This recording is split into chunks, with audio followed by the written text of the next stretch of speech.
All right, every week I collect a bunch of polls of how the race is going. And there's a lot this week, so let's go through it. Let me start first. What do I got up here? This is a national Reuters Ipsos poll. So you got Sanders here, 26% in the lead. Bloomberg at 15. Interesting to see Bloomberg tied with second with Joe Biden. Warren at 10, Buttigieg at 10, Klobuchar 4, Steyer 3. So Bernie's looking good there. I think this is that same poll, but now broken down by black voters. So Sanders leading with black voters in this national poll, 26%, Biden at 23, Bloomberg at 20. Also, same poll, but another aspect of it. Who is the best candidate on healthcare? Sanders, 33% leading. Biden, Bloomberg tied for second at 14. Environment, Sanders leading, 27%. Second, Bloomberg at 12. Immigration, Sanders leading, 21%. Biden second at 16. Warren at 12. So Sanders looking really good nationally there. Let's check out this Harris X poll, National Harris X poll, post Nevada. Sanders is a +6 since the Nevada results in this Harris X poll. He's now at 28%, leading by 9 points over Bloomberg. Bloomberg's only up 1. He's at 19. Biden's down 2 at 17, and everyone else is under 15%. Let's look at YouGov. National Economist YouGov poll. Sanders is 10 points ahead of Joe Biden. He's +5. Biden's a +1 in this poll, but he's still 10 points down. And Warren is at 16, and Bloomberg's at 11. Let's check South Carolina. This is a Change Polls, Post, and Courier poll. South Carolina, Biden. So I have to be completely honest here. This is the closest poll that in terms of Sanders' position here, compared to any other poll. So 4 points right now is the best separation that Sanders has in South Carolina. Every other poll shows Biden up by 10 points, up by 20 points, may even be up by 25 points in a poll or two. So very likely Sanders will lose South Carolina. That said, if you're in South Carolina, don't give up. I mean, continue your on-the-ground work. But it's not looking great right now in South Carolina. And a lot of it, voters skew a little older in South Carolina. It's definitely a harder spot for Bernie Sanders. But like this would be, I think, a good result. If Sanders got 24% and Biden got 28%, I'd be happy with that because a lot of the other polling is not looking too good right now. But that's the Change Polls poll. Let's check Texas. So Texas early voting counts. So this is so early vote right now in Texas is up.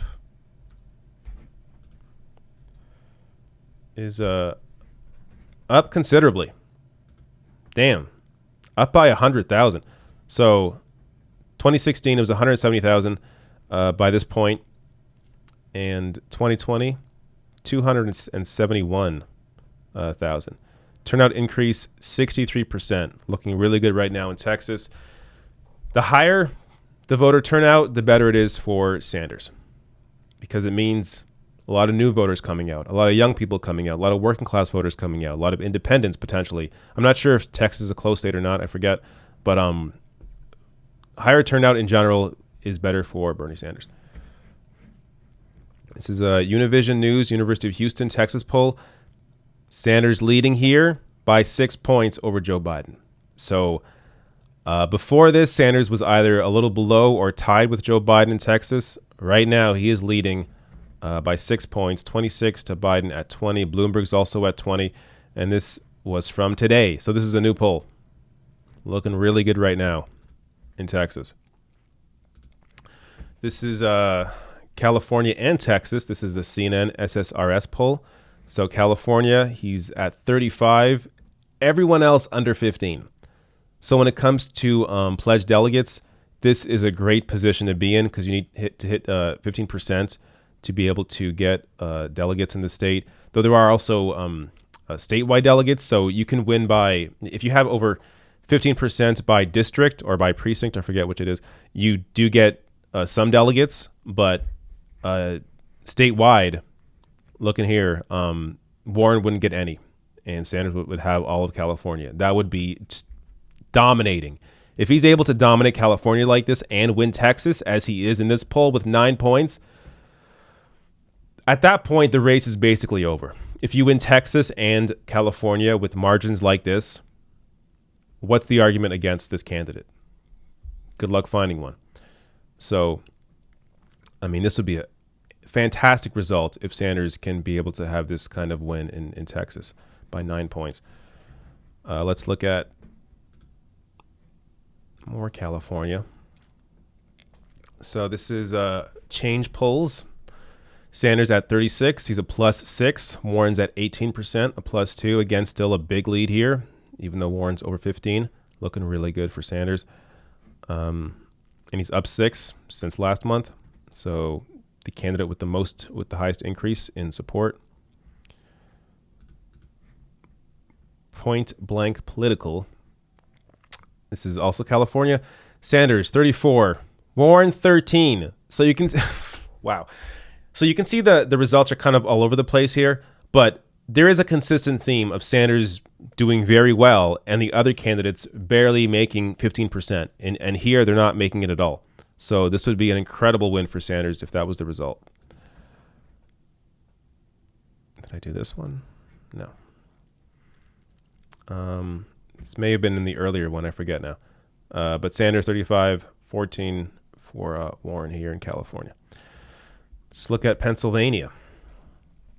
So this is head-to-head against Trump. Sanders, the only one here beating Donald Trump. He's a +3 over Trump in Pennsylvania, an incredibly important state if you want to be able to win. Again, it's not just about, national polls. In fact, national polls really don't matter all that much. It's state by state in these swing states.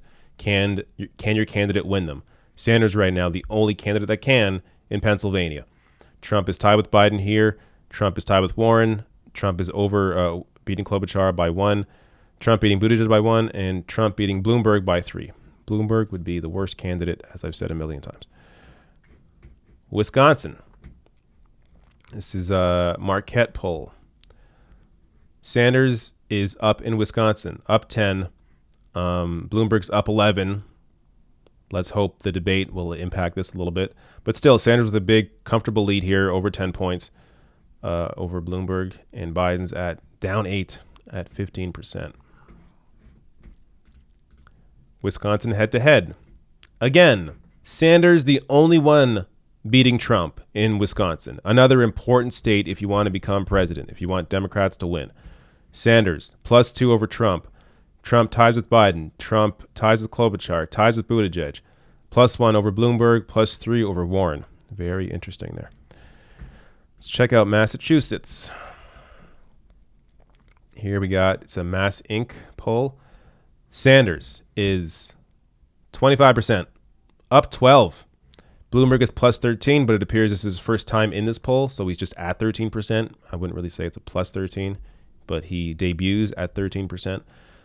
Sanders with a big jump here, and in the lead. Warren down 15%. So we're talking, this is Warren State. This is Warren State, and Sanders is almost beating her by 10 points. It's looking really good, guys. It's looking really good. Let's hope this continues. What else do we got here? Rust Belt. This is the Rust Belt on average. So I showed this in a different segment, but let me just revisit it here. Real Clear Politics polling averages. Sanders beats Trump in all of these states except for Wisconsin, where nobody right now is beating Trump, except for that poll I showed you earlier where Sanders is beating him by 2 points. It's possible that poll is not in this one because I think this was done earlier, but this is the polling averages. Michigan, Ohio, Minnesota, Pennsylvania, Sanders beats Trump in all of them. In Wisconsin, they're tied. But maybe if that new poll where Sanders is up by 2 points in Wisconsin over Trump, maybe if that's added, then he would be winning it. What else we got here? I think this is just breaking down. Did I show this already? I forget. Pennsylvania, though. Yeah, I think I showed this. Winning that. Already showed that. This is important for talking about, ceilings. Oh, Bernie has a ceiling. He has a very low ceiling. Right now, more voters are considering Bernie Sanders than any other candidate, and that's by 11 points here. So Sanders at 49, Biden 38, Warren 38, Buttigieg 24. Gabbard the lowest with 5% because, honestly, I think a lot of people don't even know she's still in the race. I often forget that myself. One more point for electability here.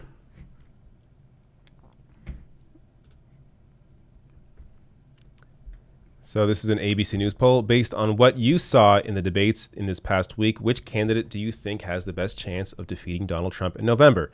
Bernie Sanders with a 9-point lead over Joe Biden. This is awesome. This is what you want to see, because for a while, a lot of people were convinced because of the misinformation on cable news that, oh, Joe Biden is the most electable candidate.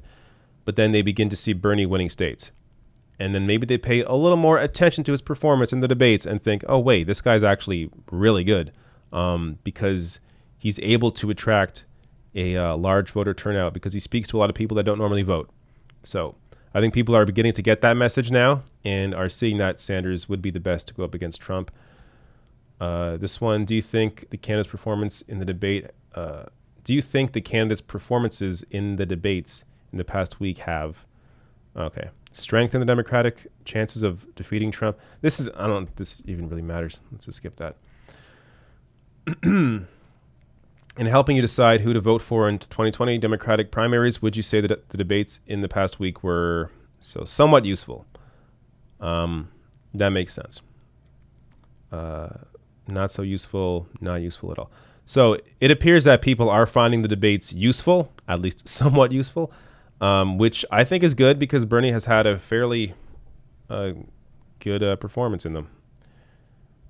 I think that's it for here. All right, look at that. So it's looking pretty good on Super Tuesday for Sanders, but anything can change, which is why you gotta always be fighting.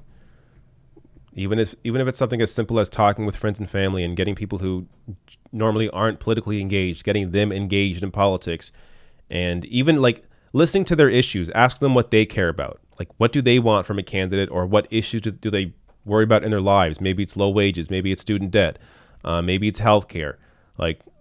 Be able to relate with people on their issue, and then discuss why you think Sanders would be the best candidate. And all you really got to do is look at his platform and his history of fighting for those various issues. And in almost every case, you can find a clip of Bernie talking about that issue, whatever issue it is, 20 years ago. So you show something like that, I think it's fairly convincing which candidate in the race will actually fight for people when Sanders has been fighting for them for 40 years.